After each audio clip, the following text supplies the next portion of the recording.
Storm force winds cut across Vancouver Island today, and on the heels of the snow and rain packed quite a powerful weather punch.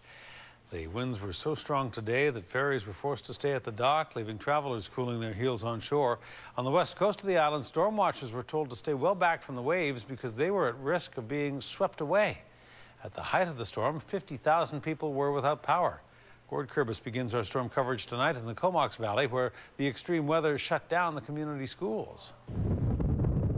The predictions were for high winds, and they came true in Campbell River. Gusting winds of up to 85 kilometers per hour pounded the city's coastline. Absolutely crazy weather, but it's the wind is really takes your breath away.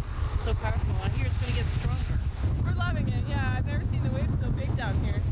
But while the winds were expected, the snowfall wasn't. This young girl had to split her paper route into 2 shifts today, slowed down by a few centimeters of snow. Were you surprised by the snow this morning? I was mad.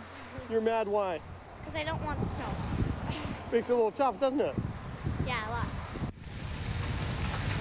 In the Comox Valley, it was the same situation, an overnight snowfall that seemed to come out of nowhere.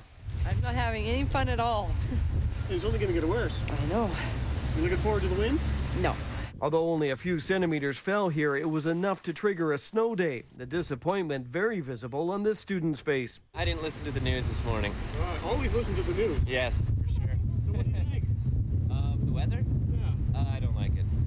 It can stop snowing anytime. And for some parents caught off guard, confusion as to why schools in the Comox Valley were closed when the snow had stopped by morning.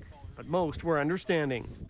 There's not a lot of snow, but it's pretty windy. The power flickered out at the Merville store on our way here, so who knows what's coming. March in like a lion, right? The school superintendent says calculations on whether to close begin around 4:30 in the morning and have to be decided within a short window. Very clearly this morning, and when we began to look at it, there was no safe place for students to walk or to stand waiting for buses.